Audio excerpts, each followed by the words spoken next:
15ই জানুয়ারি RG Kar medical কলেজের department of মাইক্রোবায়োলজিতে একটা notice বেরিয়েছে যে সিবিন্যাট বা ট্রুন্যাট এই যে টেস্ট, এই টেস্টের কার্টিজ নেই বলে আজ থেকে আর সিবিন্যাট বা ট্রুন্যাট টেস্ট হবে না।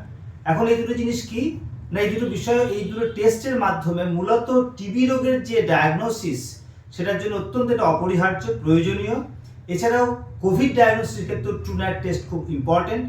বিশেষ করে এটা বেশ কিছুদিন ধরে এই কার্টিজ সাপ্লাই না থাকার ফলে প্রায় 500-এর উপর স্যাম্পেল জমে পড়ে রয়েছে মাইক্রোবায়োলজি ডিপার্টমেন্টে আরজিকরে। তার ফলে টিবি রোগের যে ডায়াগনোসিস সেটা এখন অন্ধকারের মধ্যে পড়ে রয়েছে।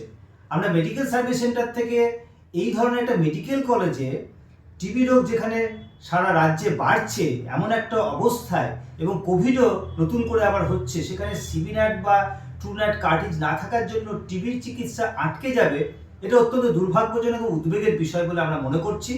মেডিকেল সার্ভিস সেন্টার দাবি করছে অবিলম্বে সরকার যেন এই অপরিহার্য যে টেস্টের কার্টিজ অবিলম্বে সাপ্লাই করে এবং তদন্ত করে যেন দেখে যে কেন একটা মেডিকেল কলেজে একটা অত্যন্ত গুরুত্বপূর্ণ টেস্ট যেখানে টিবি রোগ ডায়াগনোসিসের দরকার তার কার্টিজ কেন নেই। যেখানে দেশে টিবি রোগ বেড়ে যাচ্ছে, সরকার বলছে 2025 সালের মধ্যে টিবি রোগ নাকি নিরাময় করে দেবে, নির্মূল করে দেবে, সেখানে একটা মেডিকেল কলেজে যদি টিবি রোগের ডায়াগনোসিসই না হয় তাহলে কোথায় গিয়ে দাঁড়াবে সাধারণ মানুষের চিকিৎসার অবস্থা।